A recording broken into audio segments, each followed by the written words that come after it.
Hello student, today we are going to start chapter 4 determinants. Exercise 4.1 is going on for class 12th. Student, question number 4 इसका start करते हैं. Exercise 4.1 जो है वो चल रही थी.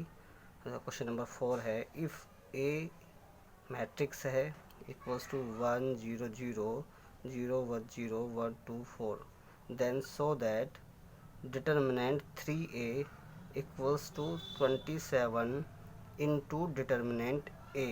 ये हमें दिखाना है, ये शो करना है कि डिटरमिनेंट ऑफ 3a वो इक्वल टू होगा 27 मल्टीप्लाई डिटरमिनेंट ऑफ a के. अब इसको हम कैसे देखते हैं स्टूडेंट?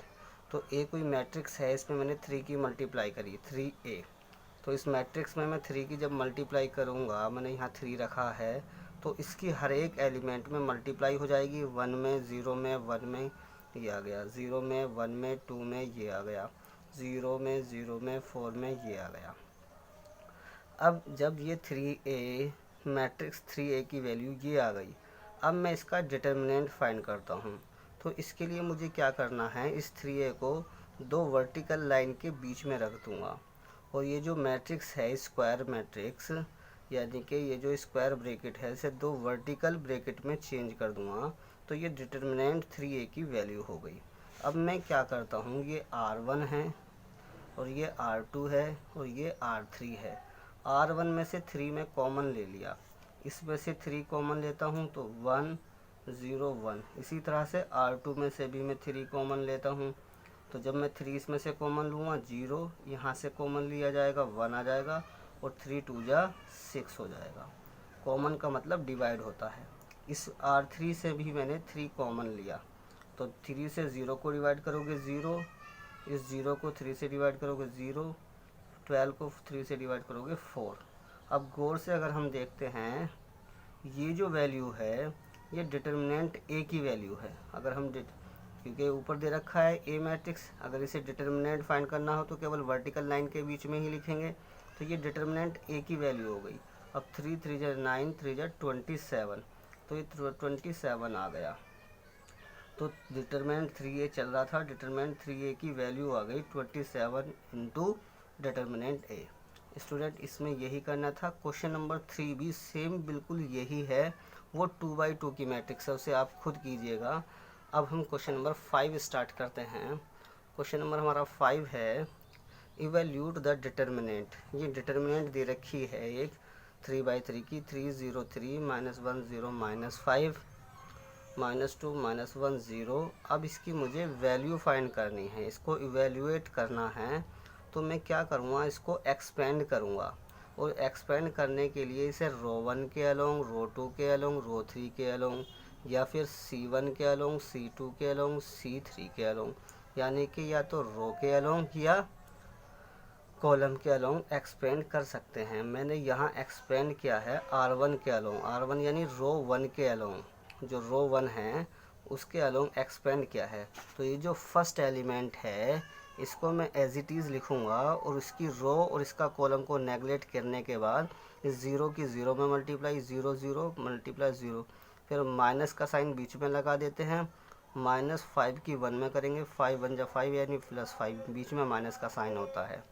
अब फिर माइनस लगाते हैं, लेकिन यहाँ ऑलरेडी -1 है तो माइनस माइनस प्लस हो जाएगा, तो यहाँ 1 आ गया. अब इसको इसकी नीचे की कॉलम को नेगलेक्ट करो और ये रो नेगलेक्ट करो. तो 0 की मल्टीप्लाई 0 में, इन 0 की मल्टीप्लाई 0 में, 0 मल्टीप्लाई 0. अब 3 की मल्टीप्लाई 1 में, बीच में माइनस लगाते हैं, 3 1 जा 3 -3, और वो बीच में माइनस जो था वो प्लस हो गया. अब -2 लिखेंगे, यदि होता तो प्लस है लेकिन यहाँ माइनस है तो -2 आ गया. अब इस कॉलम को जो है, इस कॉलम को हम नेगलेक्ट करेंगे और इस रो को, तो -5 की मल्टीप्लाई 0 में और 3 की मल्टीप्लाई 0 में, बीच में माइनस का साइन आएगा. अब इसको स्टूडेंट सॉल्व करना है, सिंपल, वो सॉल्व तुम्हें करना आता है. 3 एज इट इज़, जब 0 से 0 की मल्टीप्लाई करते हैं तो 0 -5 + 1 एज इट इज़, 0 की मल्टीप्लाई 0 से 0 + 3 -2, 5 की 0 से मल्टीप्लाई 0, 3 की 0 से मल्टीप्लाई करेंगे 0, और ये 3 5 जा -15 और 1 की 3 में मल्टीप्लाई करेंगे 3, ये सब 0 हो जाएगा क्योंकि 2 की 0 में मल्टीप्लाई तो 0 आ जाएगा। अब स्टूडेंट -15 में से 3 जाएंगे, -12 बचेंगे, ये इसकी इवैल्यूट हो गया है, ये इसकी वैल्यू फाइंड हो गई डिटर्मिनेंट की जो हमें फाइंड करनी थी। अब स्टूडेंट हम क्वेश्चन 6 देखेंगे। क्वेश्चन 6 में एक हमारे पास मैट्रिक्स है ए, ये मैट्रिक्स गिवन है, हमें फाइंड करना है इसका डिटर्मिनेंट। तो डिटर्मिनेंट के लिए कुछ नहीं करना, सिंपल उसको दो वर्टिकल लाइन के बीच में लगाना होता है। अब इसे एक्सपेंड कर दो, जैसे ये वाला एक्सपेंड किया था इसी तरह से इसको एक्सपेंड करना है। R1 के अलोंग ही आप कीजिए, इससे आप गड़बड़ नहीं करेंगे। इसके बाद क्वेश्चन 7 आता है, find the value of x if, ये मैट्रिक्स, ये हमें डिटर्मिनेंट दे रखा है 2 5 4 1 इक्वल्स टू 2x 6 4 6। अब हमें x की वैल्यू फाइंड करना है, तो ये 2/2 की डिटर्मिनेंट है, इसकी वैल्यू हम फाइंड करते हैं क्रॉस मल्टीप्लिकेशन से। तो 2 1 जा 2, बीच में माइनस लगाते हैं, 5 4 जा 20। इसी तरह से इधर करेंगे, 2x की x में मल्टीप्लाई करेंगे 2x स्क्वायर, और 6 4 जा 24 -24। अब इसको 20 में से 2 जाएंगे -18, ये माइनस का इधर जाकर प्लस के 24, 2x square as it is, यानी ये 2x स्क्वायर की वैल्यू 6 आ गई। 2 से 6 को डिवाइड करेंगे 3 आ जाएगा, x स्क्वायर इक्वल्स टू 3, और x की वैल्यू जब फाइंड करेंगे स्क्वायर रूट लगा देंगे और प्लस माइनस अंडर रूट लगा देंगे, तो x की वैल्यू +-√3 आ गई। तो स्टूडेंट ये हमें x की वैल्यू फाइंड हो गई, और इस तरह का क्वेश्चन हमें 1 मार्क्स में मिल जाता है। तो इसकी स्टूडेंट आप प्रैक्टिस कीजिए, खूब इस एक्सरसाइज को कंप्लीट कीजिए। कल हम properties of determinants next video में देखेंगे, आप उसको पढ़िएगा। आज की इस वीडियो में इतना ही। Okay, thank you very much.